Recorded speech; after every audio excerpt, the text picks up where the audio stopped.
Halo, gue Adnan. Gue kuliah di External Fipri. Kali ini gue pengen bahas tentang HIV dan AIDS. Oke, kenapa sih kita sebagai seorang pemuda harus mengetahui HIV dan AIDS itu? Karena secara tidak langsung kita ikut membantu pemerintah dalam menanggulangi penyebaran virus HIV itu sendiri. Dan secara tidak langsung pun ini akan bermanfaat bagi kita sehingga kita tidak tertular virus HIV itu. Yang pertama yang akan saya bahas adalah pengertian HIV. HIV itu kepanjangan dari Human Immunodeficiency Virus, yaitu artinya itu virus yang menyerang sistem kekebalan tubuh manusia. Dan kalau kita lihat sistem kekebalan tubuh manusia itu ya sel darah putih ya. Jadi si virus ini menyerang sel darah putih yang akan berakibat tubuh kita lebih rentan terhadap penyakit yang virus-virus dan kuman-kuman bakteri seperti itu. Kemudian yang kedua adalah AIDS. AIDS kepanjangan dari Acquired Immunodeficiency Syndrome. Nah, perlu diperhatikan di sini bahwa AIDS itu bukan penyakit, tapi sekumpulan gejala penyakit. Kalau kita lihat kaitannya dengan HIV itu, jadi kan HIV itu menyerang kekebalan tubuh ya. Jadi tubuh kita tuh rentan terhadap penyakit sehingga banyak penyakit-penyakit yang terdapat dalam tubuh kita. Nah, dari penyakitnya itu kan akhirnya namanya sindrom. Jadi AIDS itu bukan penyakit tapi kumpulan gejala penyakit. Kemudian di sini ada 3 unsur penyebaran virus HIV. Yang pertama ialah ODA atau kepanjangan dengan orang dengan HIV/AIDS. Yang kedua itu jalan masuk dan jalan keluar. Yang ketiga orang sehat.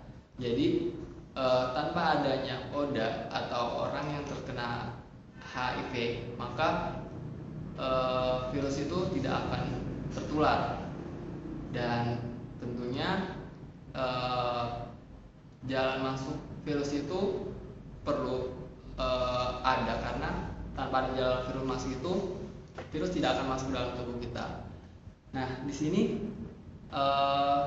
dengan adanya jalan masuk otomatis ada media virus untuk masuk ke dalam tubuh. Di sini ada 4 media cairan sebagai media penyebaran virus HIV. Yang pertama itu cairan sperma, yang kedua cairan vagina, yang ketiga air susu ibu, dan yang keempat adalah darah. Teman-teman di sini harus tahu bahwa yang dimaksud itu ialah cairan spermanya, bukan sel sperma. Jadi sebenarnya yang menularkan itu cairannya, bukan sel spermanya. Kalau kita ibaratkan di sebuah bus dengan penumpang-penumpangnya, maka cairan sperma itu busnya dan penumpangnya itu sel spermanya, sehingga virusnya itu masuk dalam cairan sperma dan cairan vagina. Lalu ada beberapa istilahnya itu persepsi masyarakat bahwa kalau kita serumah atau kita menggunakan alat makan bersama itu menularkan penyakit, tapi sebenarnya itu nggak menularkan. Seperti yang saya sebutkan tadi, kalau kita tidak ada jalan masuk seperti darah yang masuk ke tubuh kita, maka kita nggak akan terkena penyakit virus HIV seperti itu. Kemudian apa sih preventifnya? Bagaimana sih cara-cara kita supaya tidak tertular virus HIV? Yang pertama itu abstinence. Kita itu harus setiap ya, maksudnya di sini ya setiap pasangan, sehingga kita tidak bertukar-tukar pasangan ataupun tidak bahasa kasarnya jajan gitu loh, gitu ya. Kemudian be helpful, yaitu kita harus hati-hati ya, karena dengan hati-hati kita tidak akan melakukan hal-hal yang negatif dalam hidup kita.